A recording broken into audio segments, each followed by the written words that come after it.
Okay, sweet hard cabbage and onion in the top, plus carrots and potatoes in the middle.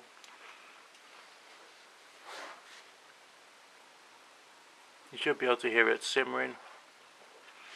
Bioethanol flames going 10 to the dozen underneath. Looking quite good. It's going to be another pretty damn cool lunch.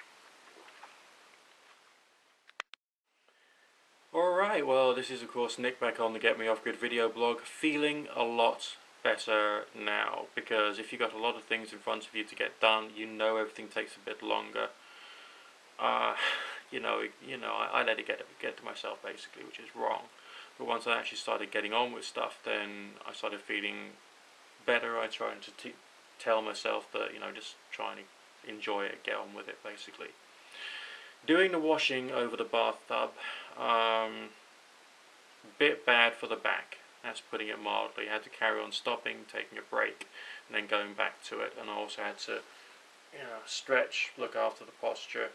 It went down to the small of the back, same kind of part of the body where you get the pain when you're leaning over the washing up bowl and you're doing the washing up. So I had to take a short break after doing that to get on to do the washing up. Now the weather today is rather cloudy, but there's some brightness out there and it's not looking too bad. There's a gentle breeze, so I'm pretty confident my clothes will get done. Of course, doing the washing up itself, that's still a bit of a chore. What I should have done is get another washing up bowl, so that I could have like one for rinsing and one for doing the washing in. The washing up in. Instead, I was rinsing everything under the cold tap. Typically, you rinse under lukewarm water, because essentially, if you got like glassware or ceramicware, you want to reduce the likelihood of streaks and fingerprints and all that kind of stuff. So that's what you do. You tend to rinse stuff in water which is as hot or hotter than you've washed it in. So it's not the best quality of washing up that I've ever done. But either way, it's got done. So that's the washing and the washing up. On top of that, I managed to sort out my ablutions, and I've got a nice cup of tea in front of me, and I managed to get a bit of work done too. So getting myself up at a stupid o'clock so that I could grab myself a quick breakfast and then get on and do everything has actually worked quite nicely. The time now is just shortly after 11 o'clock in the morning, which means this is a good juncture to be proud of myself and to get on with lunch, followed by more friendly work. Now, wanted to quickly tell you about this because I've had a problem, or at least a few concerns. This is the oil lamp I've been using. It is of course just a mussels jar. There you go, pickled mussels jar with a bit of wire, a proper lamp wick in it, and some olive oil. When it was burning last night, I had the good tall flame which I've had before, very bright, provided some ambient light for the whole flat, basically. But it smoked a bit, and I thought to myself, anything that ends up in the air, I'm going to be breathing. So I was concerned about that, whether there was any health risks.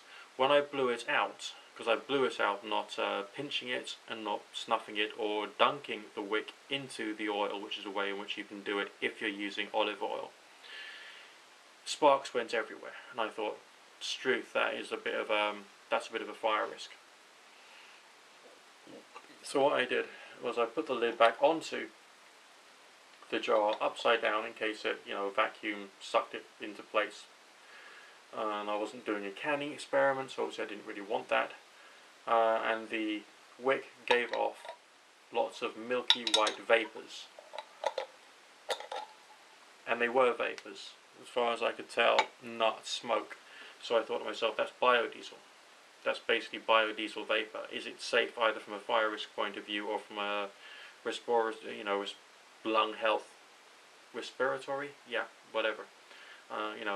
Breathing health type position. Right, so I've dug out this. I bought this 15, 20 odd years ago. It's a typical Middle Eastern style. I think it's typical Middle Eastern style. It's definitely a handcrafted oil lamp that I got from a charity shop that sells world goods and fair trade goods. I put a candle wick in there, which I bought again years ago from a shop which sells stuff for people who like making candles. And I used to use this with proper oil, lamp oil, which you buy, which is very expensive. And I'm thinking of putting some of the olive oil in it and seeing whether that can burn. The benefits of this is the wick is outside, which means that I can make a snuffer out of aluminium foil and shove that over the flame when I want it to go out, which is a little more convenient because I can't access the wick inside here unless of course I take the whole thing out, which I suppose I could have done, but I think it would be safer and easier with a proper oil lamp. So that'll be a bit of fun for tonight. So that's all for now. Links down there. Remember, I'm doing this to help me raise funds so that I can get myself properly off grid, not just doing things in this particular flat. I don't know how I would fare if I was doing this particular experiment in the dead of the winter. Remember, I'm doing this without the use of the fridge, without the use of the washing machine, without the main lights, and without any form of heat for hot water coming from the mains, without any form of heat for cooking or washing water coming from the mains either. This is pretty damn close to being perfectly off-grid. Okay, I confess, of course, I'm still using my computer and my phone line for the work because I'm still working whilst I'm doing this. But during this season, namely the summer, this is still definitely doable despite the fact that there are chores to be done.